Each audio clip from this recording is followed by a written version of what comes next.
So really, this is just a conversation. It's an opportunity for our board to provide their perspective and insight regarding, sure, many of the projects that are helping the Township of Schaumburg, but in particular, how Project Unify and how the DEI, and I like to add the word accessibility to that as well, how it impacts the community, why it's important for folks to get involved. And so I want to just ask a couple of questions to kind of help us kind of get your perspective as far as this work and how important it is, and what we hope ultimately that it unveils. You know, I heard some things earlier, some of the testimonials that were captured, but what about all the other testimonials that weren't captured? And all the folks who maybe not have an opportunity to raise their hand, or provide perspective, or have a computer. What about our most vulnerable community members, right? Our seniors, our veterans, our folks who are suffering from mental illness and things of that nature. And so I like to think that this work has an opportunity to have those voices heard that may not ultimately get heard, don't have the opportunity to sit in front of the board or have the transportation services or the cultural barriers or language barriers that may exist. So this is an opportunity for us to really highlight the importance of having voices heard. And so I want to start the first question for anyone to contribute to in this conversation. As our community continues to evolve and grow more diverse, how do you see programs like Project Unify contributing to the township's ability to meet the needs of all residents, particularly our most vulnerable populations? I mean, I see it as an extension of the work that you mentioned in the beginning, in the introduction, but also in the nature of the work the township has done or been intended to be doing for decades or years at least, and that is serve the communities that we're targeting.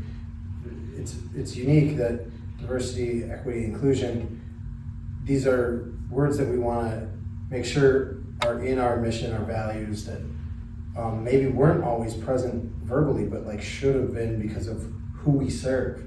The nature of whether it's a disabled community or somebody with mental health issues or somebody of lower economic means. And for a large part of our mission is to let them know we're here too, and to make them feel welcome.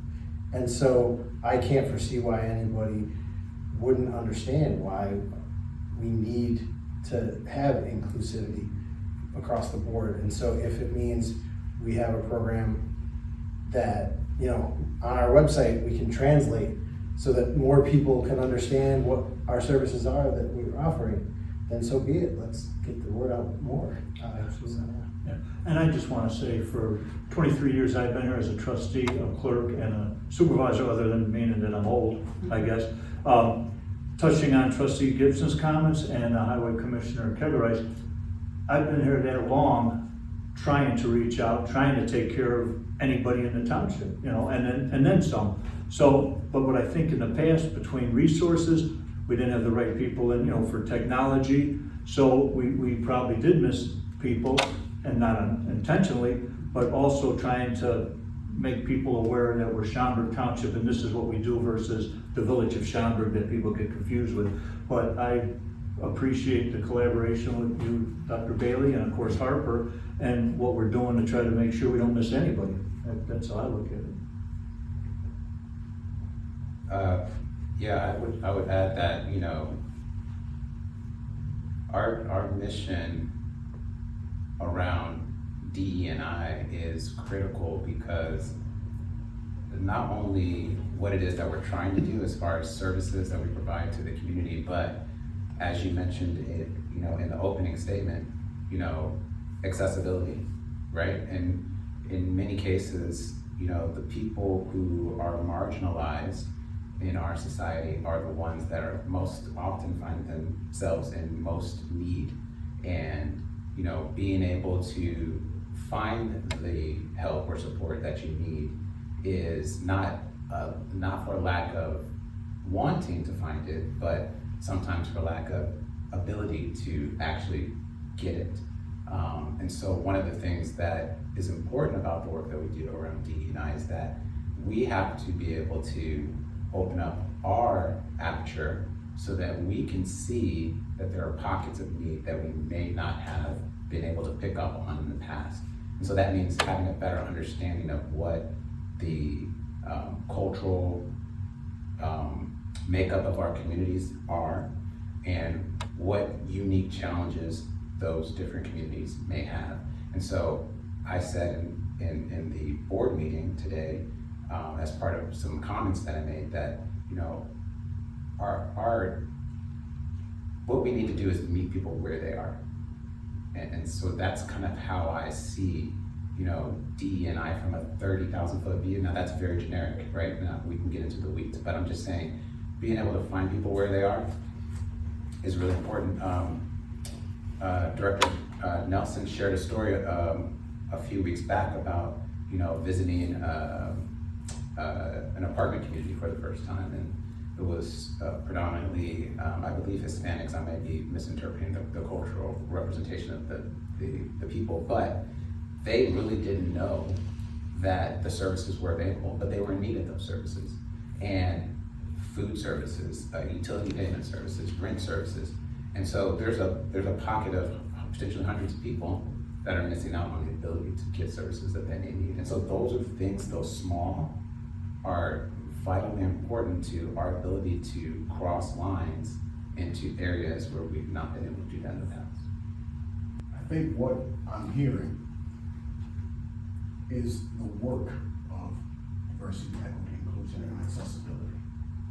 Oftentimes we hear the words, and the words can be polarizing. The words can sometimes be divisive. The words can be used, can be weaponized to kind of misconstrue or miscommunicate or create false narratives regarding the work. And so I'm curious to know more about the work from your perspective. Some of those needs that you see, and also some of those challenges that you think the township might face when it comes to serving demographically diverse communities. So what are some of those challenges as far as getting the work done? Diversity is dynamic. So if we were operating as a township 75 years ago, we would be talking about getting, you probably know, Bob, German-speaking people to work in our township so that we're accessible. But it's dynamic and increasingly so, and things change, and they change really fast. And so we have to adapt and not just learn haphazardly, but learn what we need to learn, understand the community so that we are addressing the needs that are there. And we don't ourselves know all of the needs. We need the voices of the people in the community. I might know what I need and maybe the few hundred people that I know, but that's not the whole community. So we have to get everyone's input. And coming into this, I think my gut was like, let's make a t-shirt. Let's list our problems and let's list our solutions and let's just start checking them off. But that's not the way forward. We can maybe start there and get a little bit done, but we have to make our t-shirt with the whole community's input. Yeah, I think that the DE&I committee has made some great strides to make sure that we leave as few people behind as possible, and we reach out, we go to those areas where those people are, like Demetria said, the apartment complex, and we have to work harder, even though we've made good progress in reaching a wider diversity of our customers, our residents. But it's an evolving issue, and we just have to keep working and doing better at listening, like Lauren said, and just really have our finger on the pulse of the community and try to reach more people. But I think that everybody on the board is committed to that. So I'm happy about that, but we appreciate all your efforts, Dr. Bailey. You've been a huge help for us and a great resource. Thank you. Oh wait, I just want to make one quick comment, because you mentioned something that I think is important, because you talked about how the term can be, I think maybe it was divisive, but it can be energetic, right? It creates like an energy. Sometimes it's positive, sometimes it's negative, right? But to trustees' attorneys, just want to think the one thing that's really important is that, you know, I think if we were to all slow down, we could all find ourselves in a moment of being marginalized, right? And I think where we find the energy in a negative sense is sometimes that those individuals who maybe are not marginalized now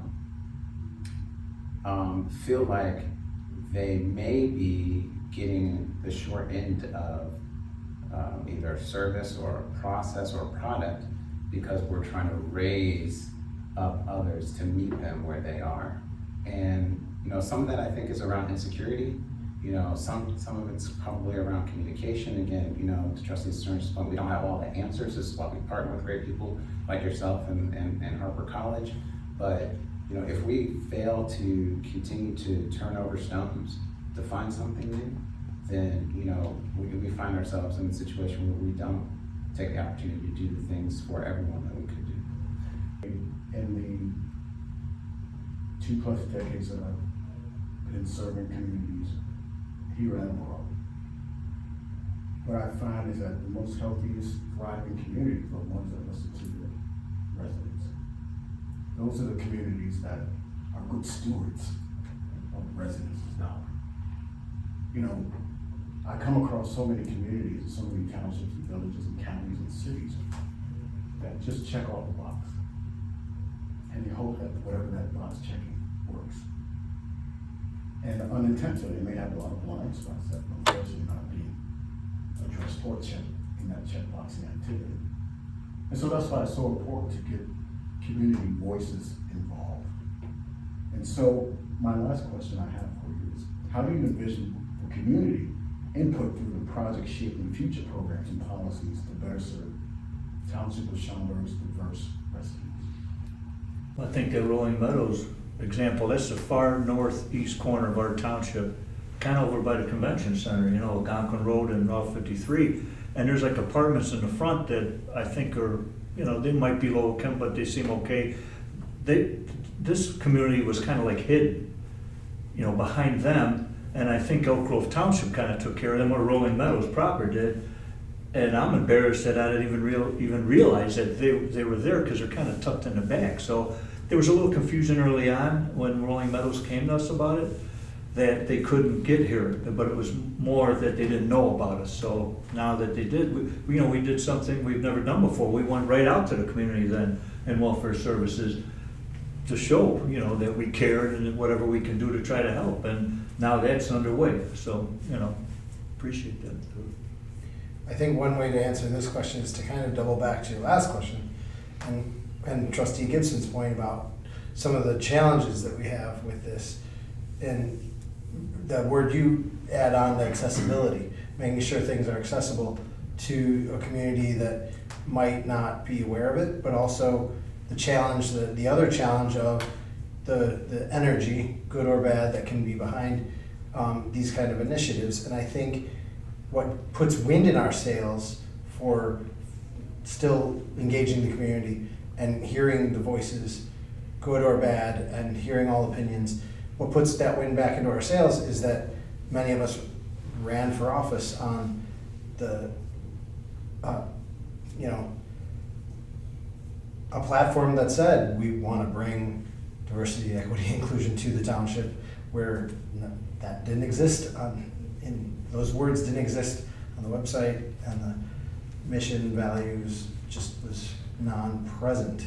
And to us, in this day and age, it was like, what? How could that be? You know, like, so yeah, I think that reminds us that in a way, in group voting, the township has spoken, and now we need to get individually to the voices that can make a difference for those different cultures, communities within our township. Dr. Bailey, if we could just get everyone off social media, we might have a shot. No, I'm just kidding. When we're talking about voices, like listening to the voices in our community, I think, like, you know, we do the poll call survey, and you know, it's important for people to provide their feedback. through those surveys. It provides us invaluable information that we can then use and turn into actionable plans or activities. The other thing that I think is really important for us as leaders in the community is to ensure that people feel safe sharing, right? And I think that's, unfortunately, we find ourselves in an environment where people don't always feel safe sharing. And we should not allow that to happen, because, as I stated before, the people that are in need sometimes are, what would I say? Maybe slightly embarrassed to share, may feel like it's even unsafe to share. So we need to be able to allow people the safe space to voice an opinion, even if it's different than the direction that the board is decided. Because ultimately, when we hear those things, it allows us to go back, think, ponder what our actions were, and hopefully take into consideration different voices and opinions, right? So as we opened, we're talking about diverse groups, being able to have safe spaces where those people's voices can come forward is important for us to be able to collect that information in the first place. It is very easy to isolate oneself in their own community, in their own world. To Supervisor Hennigan's point, there's entire sections of our community that are kind of hidden, that not everyone knows about. You could live your whole life just going up and down Gulf Road from Woodfield to your house and not see anything else. But as a township, we cannot isolate ourselves, and we cannot limit our perspectives to our own, the board's own, the staff's own, even the perspectives of people who come through this building, because there's so many more perspectives. So again, it's easy to isolate yourself, and I think we have to make an effort to expand and really reach out. Yeah, I agree. I think we've made strides, but this is incremental improvement. We have to continue to hear the needs, communicate, and then find solutions to supply the needs.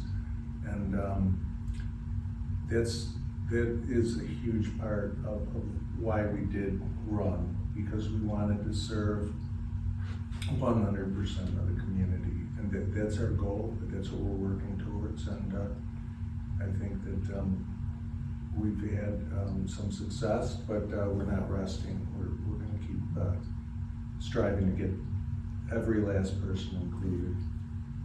Yeah, I think it's important to note that there's a difference between the freedom of speech, which we all have and enjoy and promote, and the willingness to speak.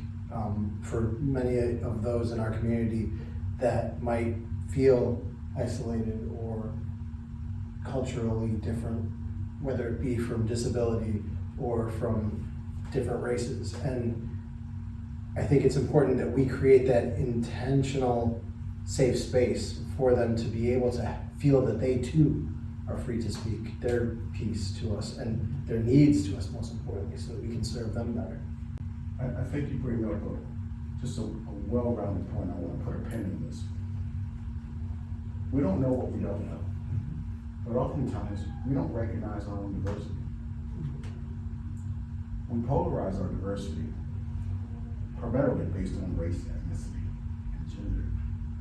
And then we leave out all the other things that make us a diverse voice and a diverse community. And it's those other perspectives that get marginalized. And so if I don't recognize myself in the community that I live in, I'm less prone to race baiting. Not just safe spaces, but great spaces. Is my township inviting? Is my community inviting? Can I go to a program or an event and feel welcome, no matter what my ability is?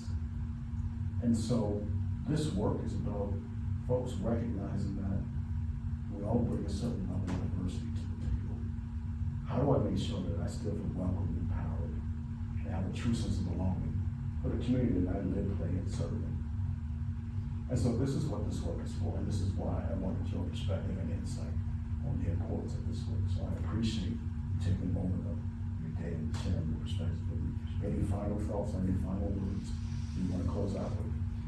It's an ongoing process, so we'll keep plugging away. I'll make a plug for the DE&I committee. Anyone interested in joining the township, applications are on the website. We welcome one and all.